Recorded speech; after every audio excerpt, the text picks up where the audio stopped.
Hello and thank you for watching my video. Today we're actually going to be looking at endgame content.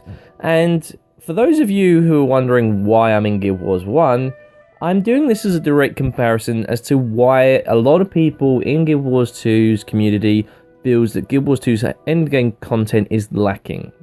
So I want to take you to Guild Wars 1 and talk about what happened back at Guild, some of the endgame content we actually had. What happened, as you can see here, I'm actually in Cantha to start off with, but imagine that all of these are the missions that you actually go through. So imagine the missions are like your personal story. So you go through completing all of these missions, and you finish off and you complete the story. Oh wow, done the story. Now what do I do now?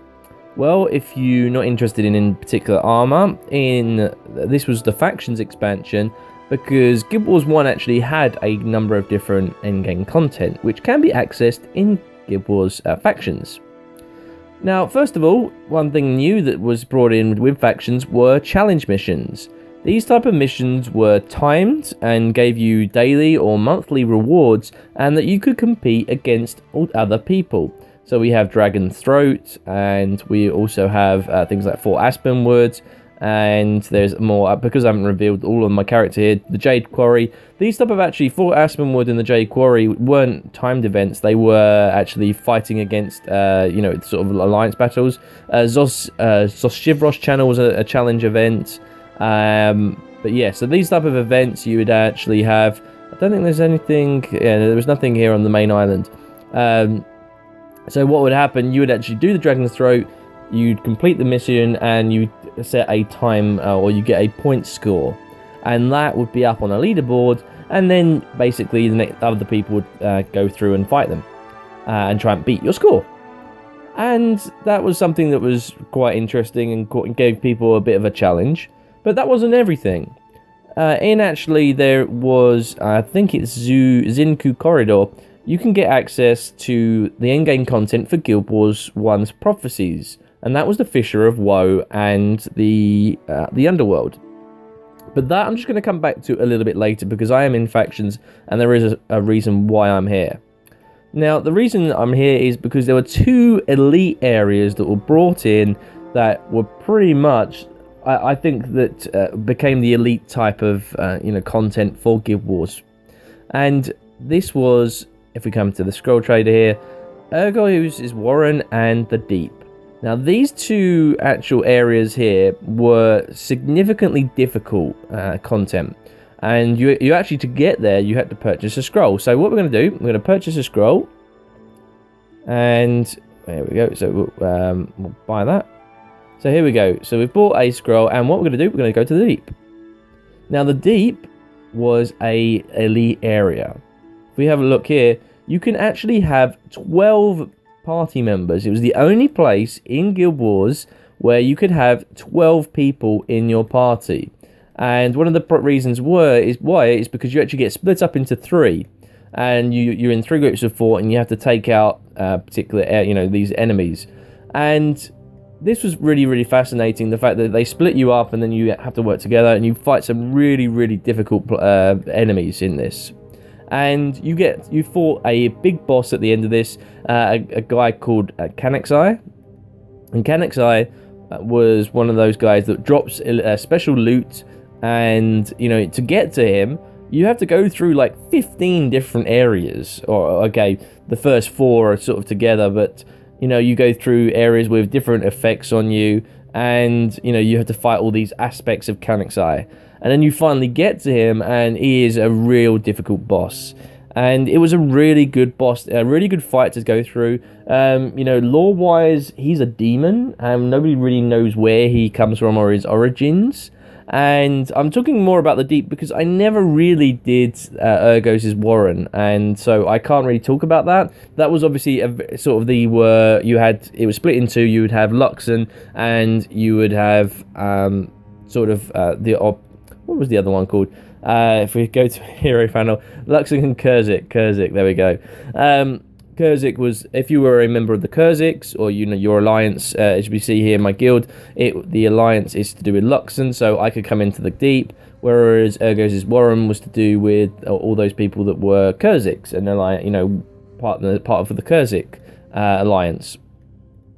And so that's what you could go. You could go and do both, but I being a Luxon, went and took on Kanixai a number of times. So yes, this was what you could do in endgame content for Guild Wars. But that wasn't it. You could also do something else. And what we're going to do here, we're going to swap. And I probably should have put some more gold back into my gold bag.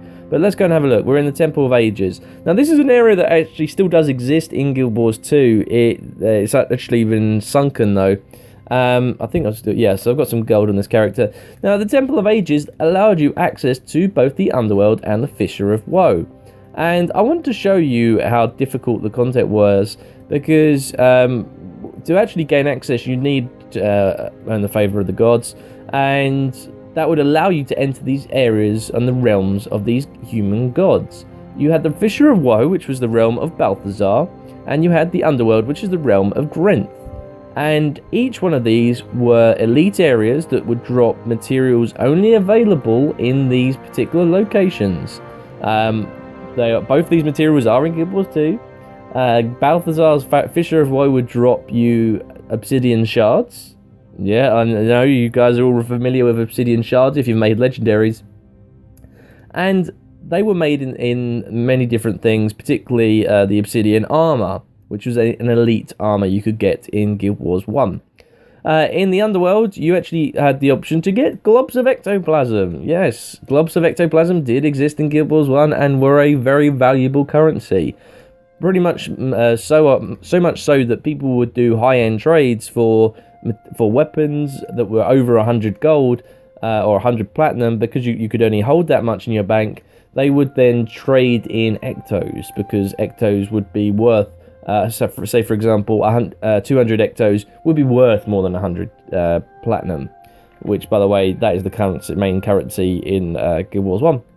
So that was the areas that we could go into, and let's just see. What you would do to gain access is you would kneel at these statues, and normally they would pop up like this, and then we go and we speak to him, and we go and we're going to go into him. So I admit, look, I've only got one character. I'm not really fussed about dying in this. I'm spending this for you guys so you can see the Fissure of Woe. This is the elite area, and you want to know how hard it is?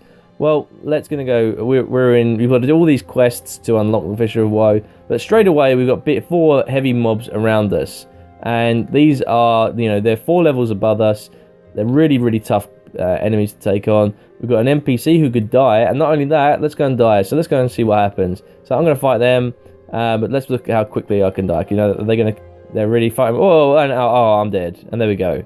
Oh, so I don't get rezzed? No, I get that. So that's me, and I return to the outpost. That is how hard the Fissure of Woe was. If your party wipes, that is it. Game over. And that was hard content. You're back in the Temple of the Ages. And this is challenging stuff. There were people that would obviously become so elite that they would be able to do it with, like, either solo with heroes, or could go around and do it with just, sort of, they could run around and you could pay for them just to run you around and complete the whole Fissure of Woe for you. But anyway, that was hard-end content, and it was, I admit that when I first tried this, I was really struggling. It was difficult content, and still can be difficult content. What they brought through with the other 2 expansions, Nightfall and particularly the Eye of the North, were things like dungeons. So you can see here a lot of the dungeons that we actually have here. Actually, these are all the quests, but here you've got Sepulchre of Dragomir and things like here Raven's Point. These were all dungeons that you can see here, Secret of the Snowmen. So these dungeons here would be more sort of things that actually involved you doing a book. I wonder if I've still got that. No, I don't have that on this character. But you would actually complete a lot of dungeons, and you get, a reward towards that. But again, it wasn't really tough end. There were a couple of elite dungeons, but nothing really that was too hard. But this was end game content. And when you look back, what were the options that we had? Well, we could go to the Fissure of Woe in the Temple of the Ages. We could go to the Underworld in the Temple of the Ages. We had the Deep and Ergo's Warren in Cantha. In Kamadan, there wasn't really too much. There were a few more challenge missions. I do apologize, there wasn't in Kamadan. You had the Domain of Anguish. The Domain of Anguish, which, if you've watched my video talking about the Law of the Revenants, they had the Domain of Anguish, and that would allow you to do defeat all the Lord bosses, and then you'd fight Malex, the Unyielding, and he would give you a reward, and you could get an Armed Brace of Truth, which you could trade for a Forgotten Weapon. For those of you who've seen my Guild Wars 2 characters, you'll notice a lot of my characters have Forgotten Weapons, Forgotten Shield, for example. And then with Eye of the North, you got these dungeons, and there were a couple of elite dungeons that you would take on. And you look here, you've got things like the Cathedral of Flames. That was the big one that you could really get a lot of loot from, and you'd get people running that. Verdant Cascades, you could get blocks and exclamations, and there was another one as well that was a really difficult one where you would get a particular spear. It was VS spear, I think it was, which was a rare drop. The reason people would keep doing those dungeons. So you had in Guild Wars 1 Fissure of Woe, the Underworld. You had challenge missions. You had Urgos' Warren and the Deep. You had the Domain of Anguish. You had dungeons that weren't, dungeons that you could do in 5 minutes. All right, they had some of them you could do pretty quickly, but things like Cathedral of Flames, they had 3 levels of to get through that, and it would take you around 15-20 minutes to go and do if you had a very good runner doing it. But things like these other dungeons, they would take you half an hour to 45 minutes to do these, and that is the type of content that was in Guild Wars 1. Guild Wars 1, they mastered this hard end level end game content in Guild Wars 1. So let's take a moment and let's come back to Guild Wars 2. Okay, so we're in Guild Wars 2 now, and let's have a look. Well, okay, what can we do in Guild Wars 2? We've done the personal story, we've beaten a Ra. Well, what else can we do? Okay, so what are the elite areas? Well, we could spend some time in Ore doing some of the events, because some of those temple events are quite challenging. We could do some dungeons. Ara's pretty elite. I mean, how many people run the dungeon paths, path 4? Again, you've got more temple events. What else could we do? We've got a dungeon over here. It's the Crucible of Eternity. Okay, more events. What else? Southern Cove? Anything going? We've got the Queen Karka, the world bosses. Okay, so there isn't too much endgame content. Alright, well what about PvP? But that's not really endgame content. World versus world. It's a different game mode. It isn't endgame content. Endgame PvE content, or going around doing things like dungeons. And that's where Guild Wars 2 is lacking. There isn't something that a 5-man group or an 8-man group can do in Guild Wars 2. What is hard in Guild Wars 2 that, what is the hardest thing that a group of 5 people can do in Guild Wars 2? And I would say the hardest thing for a group of 5 people to do in Guild Wars 2 is probably a Ra Dungeon Path 4. I think that probably takes you the longest amount of time, or the Aetherblade path in Twilight Arbor. But the problem is, the rewards for completing both of those are so bad, people don't bother doing them. Why create hard content and give them a reward that's on the par with, alright, so, okay, let's take Twilight Arbor as a brilliant example. The Aetherblade path is a very difficult path to do. It's longer than the other two, but the other two give you the same amount of gold. They give you the same amount of rewards, dungeon tokens. Why would you do the the Aetherblade path? It just makes no sense. Same goes for Ara. People will run, if you want to get the dungeon tokens for Ara, why not do path 2, path 3, path 1? They get you there quicker.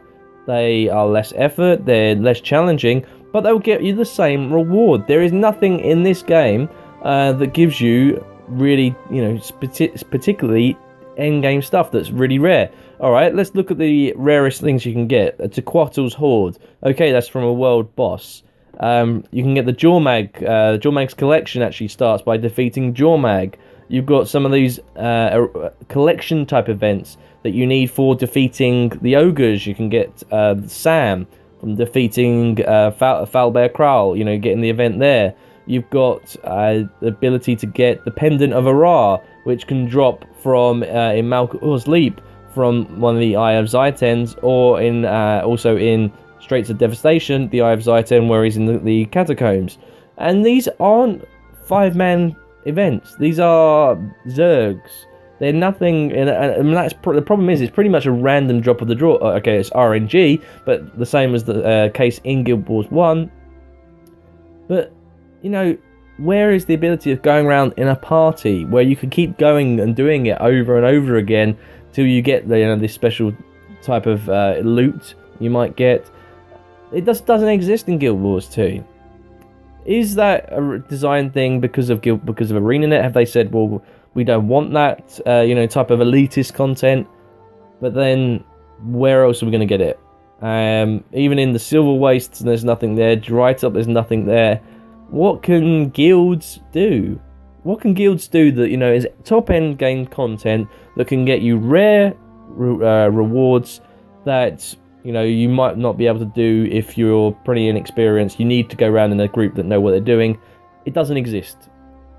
And that is the problem you have as Guild Wars 2. One of the main questions I get, the reason I've come back to and talking about this topic, is I get asked this a lot. What is endgame content? What can I do? I've done the personal story. What is there for me to do in Guild Wars 2 now I've hit level 80? And you'll see there's a lot of videos out there talking about what to do at level 80. Well, for one, you can get a legendary. You know, you can look here. You can get a legendary weapon. You can get ascended armor. You can go and do fractals. But even then, fractals. Okay, I do fractals level 50. All right, it's challenging-ish, but as someone who's pretty experienced, I've got, you know, I've got all ascended armor. I actually have 70 agony resistance. I do level 50 every day.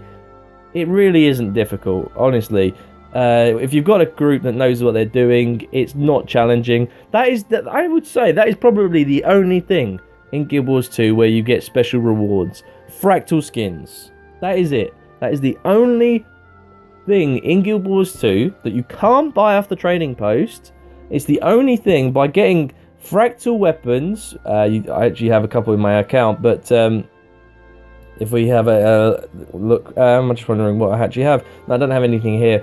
But fractal weapons are the only item you have to get from Fractals and the Mists. You can't get it anywhere else. And that type of loot is what encourages people to do Fractals and the Mists level 50.